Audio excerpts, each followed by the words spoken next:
Welcome to Ravensdale Bible Academy. Today's course is an introduction to biblical marriage, and today's specific lesson is male and female differences.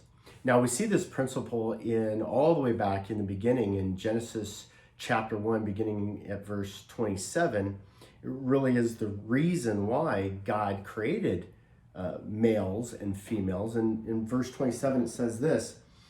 And the Lord created man in his own image, and in the image of God, he created him, male and female, he created him. Now, why does God make the distinction male and female? The reason why is because they're different. The reason why is because there are male and female differences. And when God looked in the garden, he saw Adam, and he said it was not good for Adam to be alone. And so he brought Adam a helper. He brought him somebody to complement him, somebody to be with him, somebody to share life with. And so this is a great principle and a foundation, not only in human life, but a great foundation in our marriage. And so what we want to understand, first of all, is look, God said male and female. Make no mistake, there are two genders, men and women. And there's only two genders.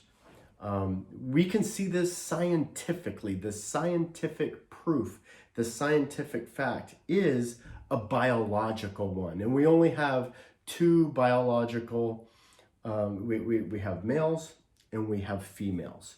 And so in that, there are roles. There are specific roles that God has biblically designed and laid out for us. Now, there are some exceptions to the rules. Obviously, if the man of the house dies and mom is left as a single mom, she's going to work. And so, look, we're looking at the principle, and we're looking at the A1 best. And so we see that there's roles. We see that there's biblical roles. We see this laid out in Titus and Timothy, and women are designed to be the keepers of the home, which is an amazing thing to do. It's a glorious thing. It's probably the most noble thing, the most noble vocation that there is, to be the keeper of the home, to raise children, to raise the next generation of people who are going to love and follow God and be good citizens in the world, right? Part of the role is to be a helper to her husband. The husband is supposed to be the provider, the financial provider. He's also considered the head of the home. That doesn't mean that he rules, as just an independent authority. No, he works together with his wife, his helper, his key helper.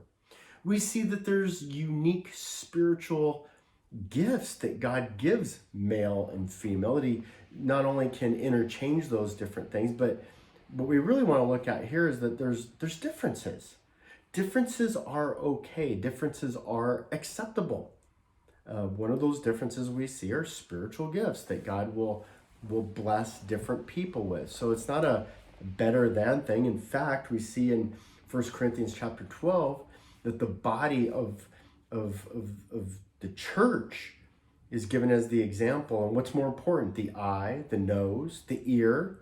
No, it's all important. The husband, the wife, they're both male, female, they're both extremely valuable and important and essential for a family. And so this is a good thing. We look at a husband and a wife, we look at a male and female, and we do see differences. We see that, again, for the most part, little Johnny gets hurt and mom wants to hold and cuddle and kiss and just nurture, and dad wants to just, hey, put some dirt on it and let's go. Got to get back to work. And so we see these kinds of differences. We see these differences right away in kids when, they're tiny toddlers, and they, pretty much any doll you give to a girl, she wants to dress it up and make home. She's designed to want to make home and make relationships. Guys want to do what? Guys want to fight with them. Guys want to do adventures with them, throw them, paint them, do stuff. It's just the way God has designed us to be a little bit different. And that's a good thing, like I mentioned. We need to learn to embrace, and here's the key. We need to learn to embrace our male and female differences. There's a reason why opposites attract. The reason why opposites attract is because those opposites create a perfect connection, right? And so we don't want the same. We don't want two of the same people. We want those differences so that the two become one, and that one flesh becomes bigger, better, and stronger. We want to see that, you know what, with an eye and an ear, we can see and hear, right? With a nose and a mouth, we can smell and taste. Which one do you want to give up? We don't want to give up any of them. We want both. And so those male-female differences are good. They're important. They're part of what strengthens your marriage. They're part of what makes your marriage better. Somebody's going to be more inclined to be mechanical. Somebody's going to be more inclined to want to cook.